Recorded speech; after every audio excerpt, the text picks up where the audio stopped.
Wow, these old college libraries really give me a spark of nostalgia. It's like the smell of the old books or something. These little study rooms. I remember I used to get head in these rooms by my old college girlfriend. Good times, man. People are only like befriending you in a transactional sense because they want something from you. And as kids, we were way more. I won't speak for myself, but people were more pure-hearted in their motivations for why they want to befriend you. And I guess the world is a harsh place. So once we become adults, it gets competitive, and so we're primarily just looking for what we can gain from other people, and that gets tiring and it gets old. So I'll give you an example, right? Like if you go to your friend's barbecue and you meet some guy named Bob, and when he meets you, he's gonna ask you what you do. Hey, I'm Bob. Like, what do you do? What do you do for work? And when you say what you do, they're basically trying to gauge your status level. And so if you say like, oh, I work at a hedge fund, I'm a quant, then like they're calibrating actively while they're talking to you. Their pricing of your status is like a 0 to 10, like it's like a stock ticker that's like moving actively, and it's actively calibrating. So let's say the first thing they're doing is they're measuring you based on your looks. So let's say I'm a 5 out of 10. They start you at a 5. And even that kind of calibrates, right? Like people say, oh, you have a nice smile. So it goes beep, beep, beep, beep, and it goes up to like 6, 5.5. And then like, when I say, oh yeah, I work for a hedge fund, and they're like, oh, as what? And if I'm like, oh, I'm a janitor there, it goes beep, beep, beep, beep, beep, and it goes down to like 1.3. But if I'm like, oh, I'm like a quant, like they're like, if they know, they're like, oh, no way.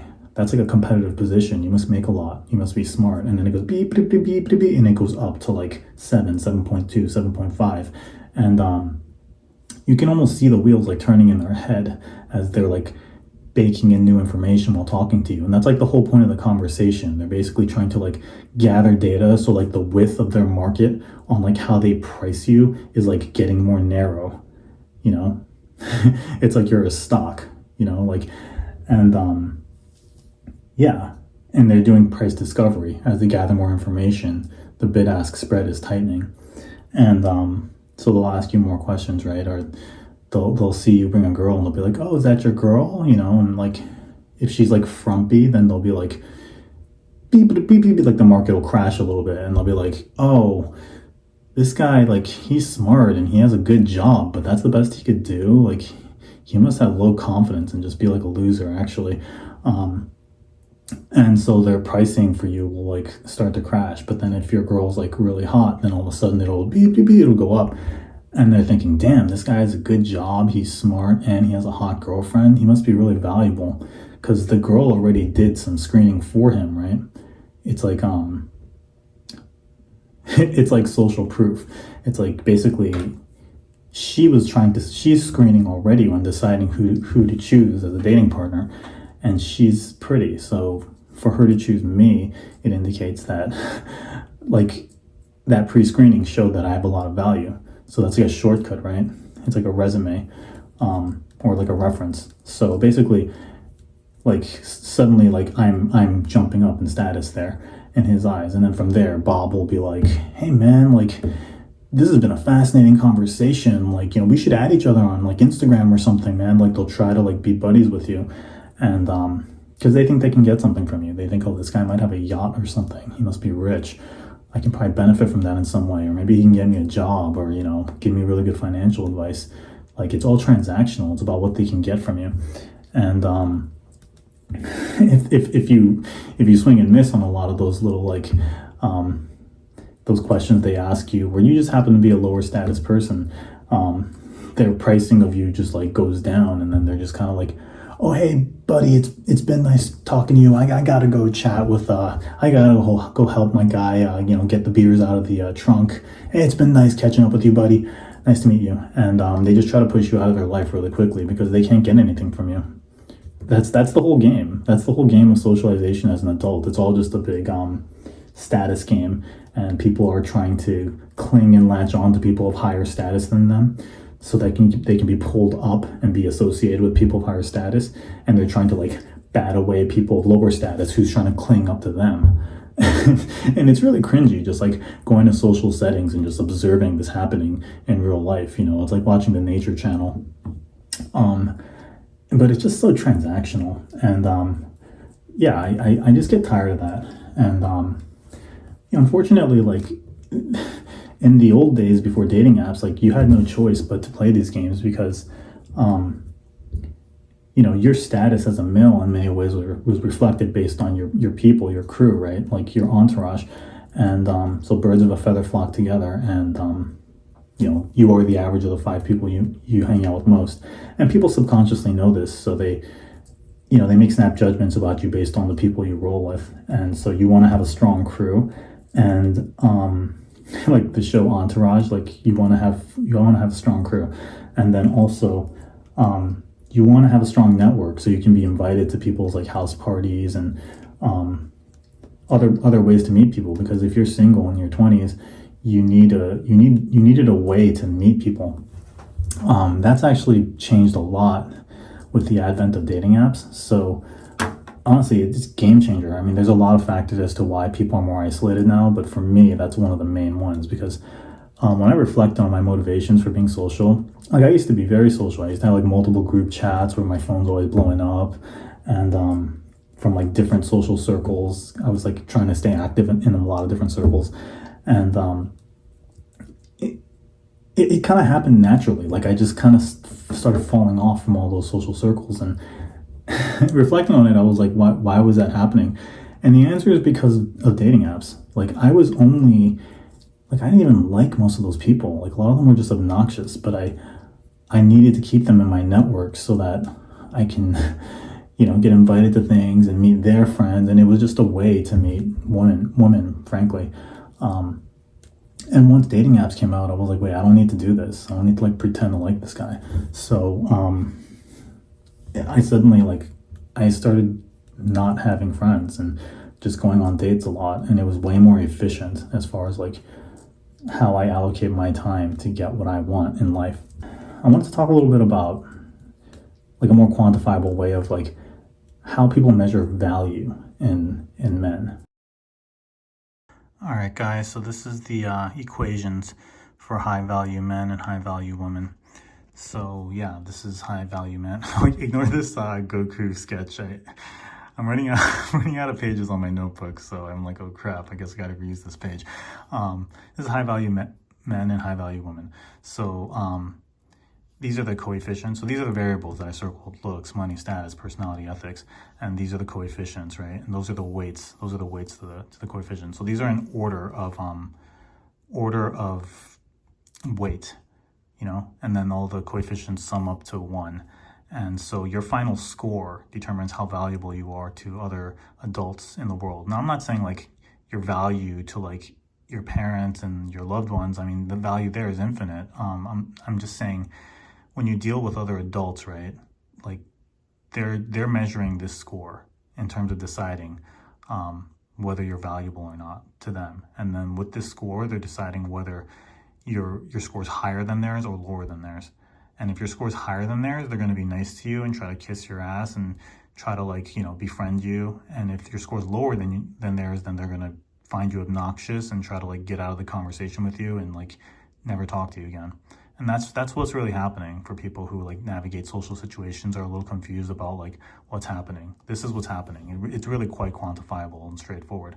So looks unfortunately is 70%, as I indicate there with the A1, and that's disappointing. But that's just the reality. You can confirm that. Do some Google searches. There's studies done on it. People care a lot about looks. We're animals, and animals are pretty shallow. They look for symmetry and proportion in other animals to decide whether they want to be associated with them or not, whether they want to mix their genetic pool with them, whether they might have potential for illness, right? Everyone knows acne is harmless, but because acne looks a lot like other infectious and contagious diseases. People have a natural repulsion to acne. And that's unfortunate, right? Because like we did nothing to get acne or to not have acne. It doesn't say anything about our character or who we are as a person, but like, you know, if you have acne, your score here goes down a lot, and you'll notice people treat you way worse. It's messed up. But looks is 0.7, 70% of how much people value you. And I actually took a survey once just to corroborate this. I have all my female friends. The sample space of my survey is probably like 20 or 30 women. I just like texted all of them and was like, hey, what percentage of your attractiveness to someone is looks?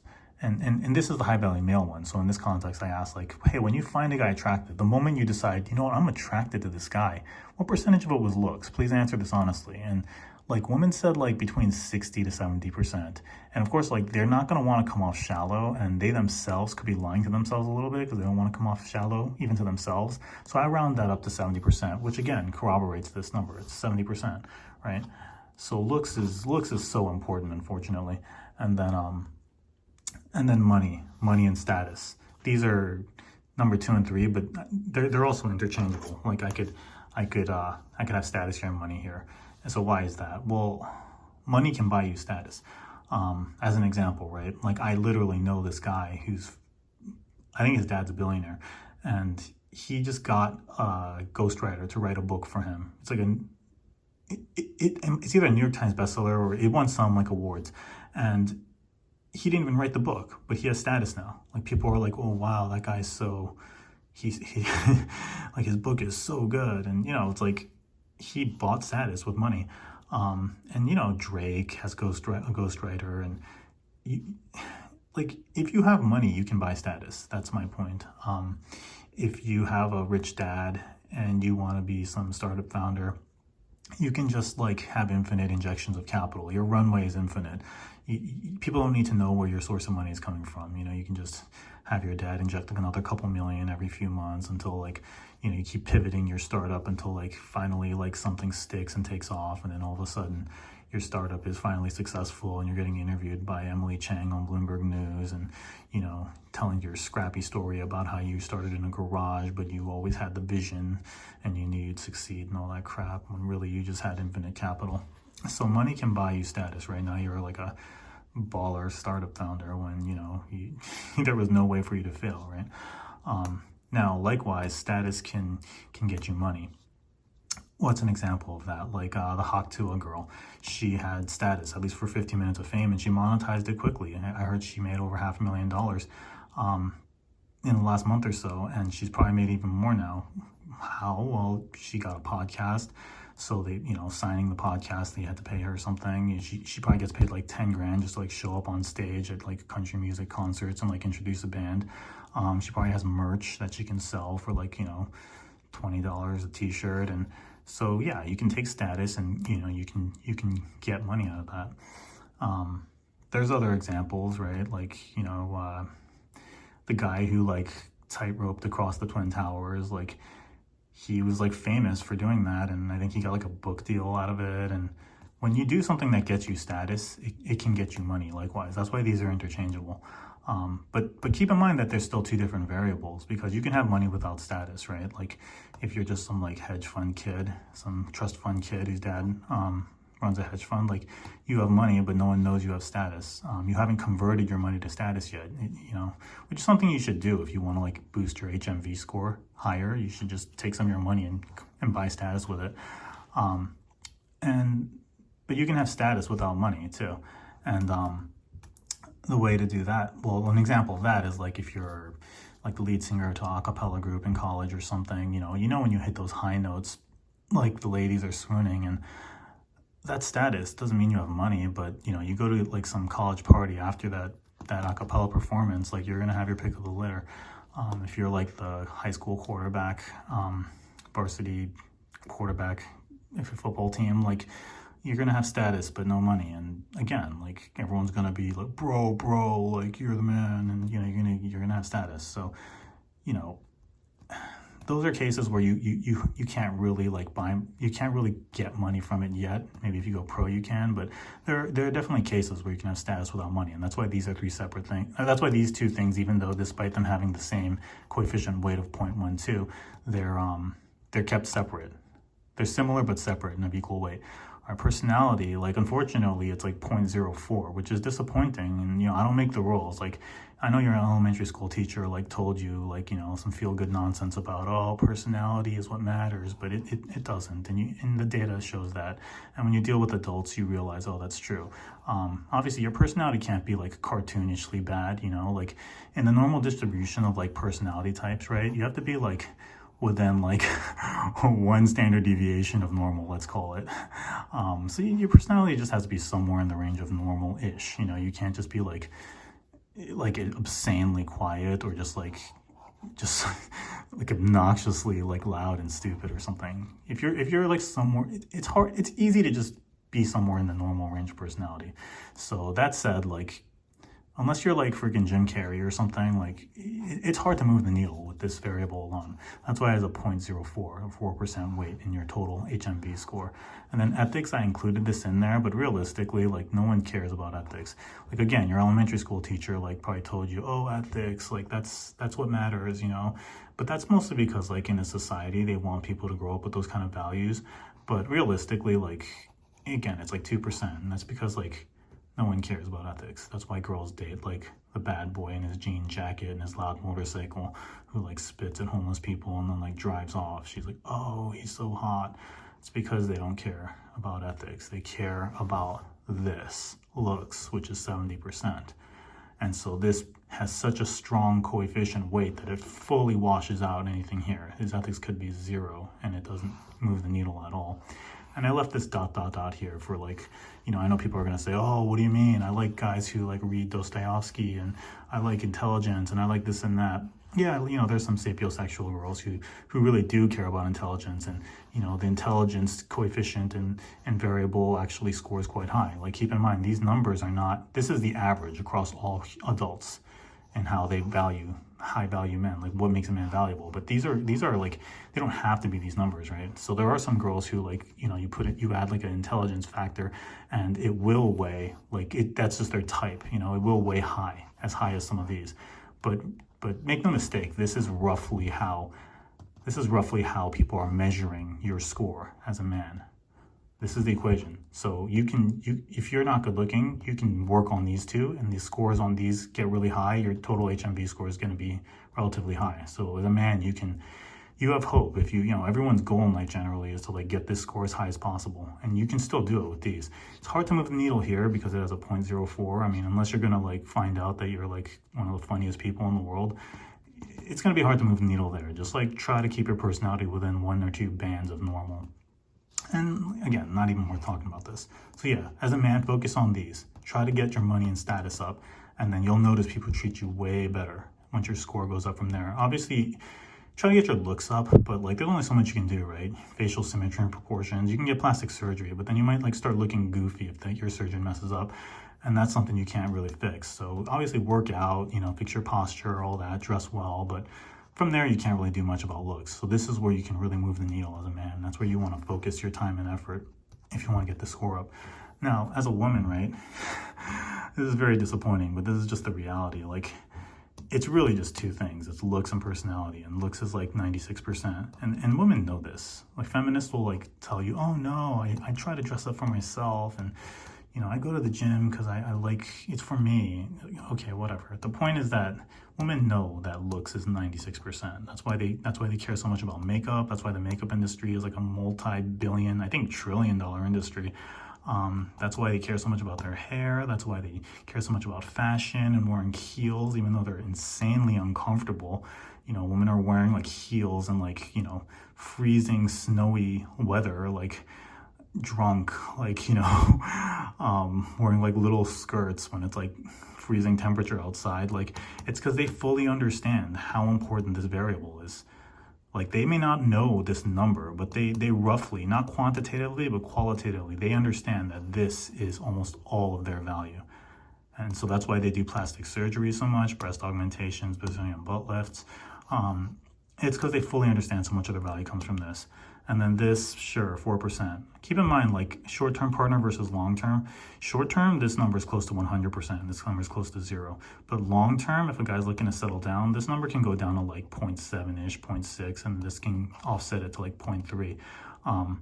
So those are things to consider, right? And again, these are somewhat fluid. And again, I forgot to add the plus point ... but you can also, there are other things depending on the type of guy, but on average, this is how women are measured on average across all like adults, and how all adults view what makes a woman valuable.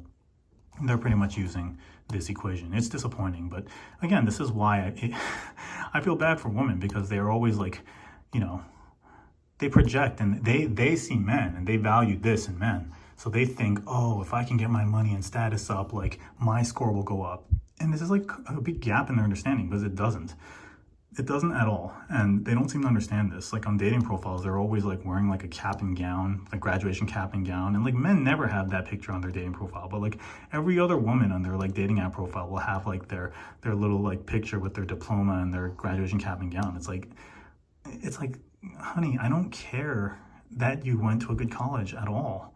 Like, I don't understand why you always have these pictures. Like, men never have a graduation picture. they have that, like, picture of them holding the fish, you know, on the fishing trip that women make fun of so much.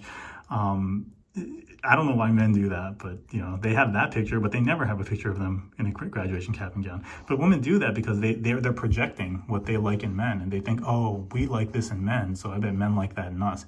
And we don't. Like, I'm sorry. And it's weird that women don't understand this concept. It's not that complicated. The reason men don't care about this in women is because culturally men are expected to pay for your things. Men pay for the dates, and when you get married, a large percentage of women go part-time when having their first kid, and sometimes they just quit their job altogether. So you're expected to be the breadwinner. So, you know, we know that. So whether you have a high-status job that pays a lot, we know that money might not last, and we know that culturally your dad and your peers are going to shame me as a man if I don't provide the money. So we know that. So, you know, we're not going to benefit from you making money. So that's why money and status is not in this equation. And I don't understand why women don't get this.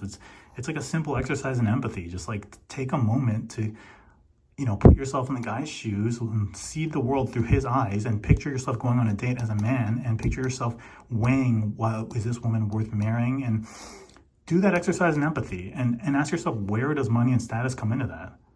Like, when does a man benefit from a woman making money? It only serves as a negative, because it makes you raise your standards in terms of like expectations for your lifestyle, and so you're more stuck up. And then if you make the same as us, you're just like, when are you gonna get promoted, honey? I mean, like, you're the man, like, you should be making more. I make the same as you. It's just like, Jesus, dude, like, you know what I mean? It's like, we don't get anything out of you having a high status job. It literally only serves as a negative, like, in terms of like the economics of it all. So yeah, that's something I wish women could understand. And like, yeah, just like, if you take a girl on a date, right? Like if you take some like young girl from college who's broke to Applebee's, like, she'll be thrilled. Like, oh, sweet, I haven't had baby back ribs in like forever. But if you take some lawyer girl on a date, to Applebee's, she's gonna be like, she's gonna ghost you. She's not even gonna show up on the date. But if she does show up, she's gonna be pouting the whole time and just be like, really, Applebee's? You know, you're really lucky I showed up on this date. Like, that's just, you gotta do better than Applebee's, okay? Like, and what is the man getting out of that? Like, all he cares about is this and this. So like, why would he want to deal with someone who tells him your Applebee's date is pathetic, do better? Okay, but this is all I'm looking for from you. So why would I want to pay more money on the date?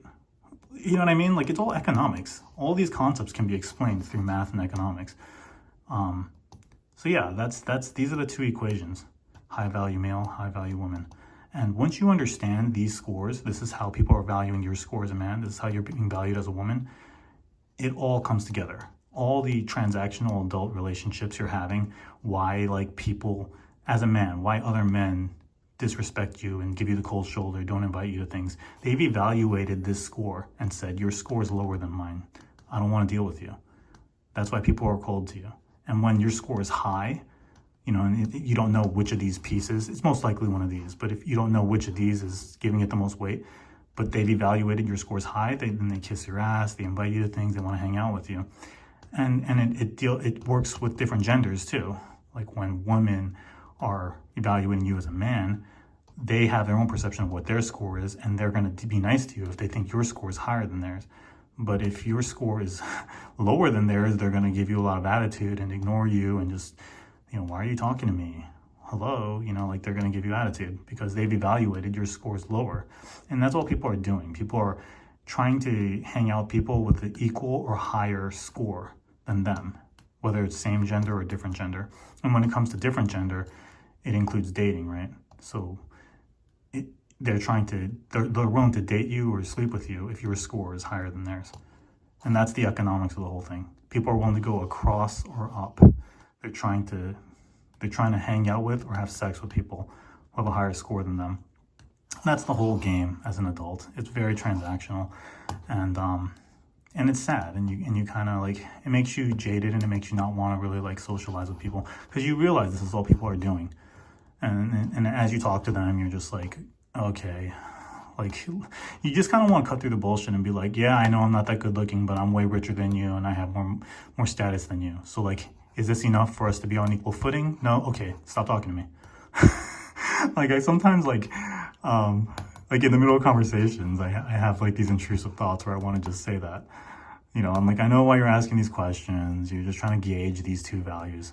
My net worth is this, my status is this, my job is about this prestigious. It's about as equal as being a neurosurgeon.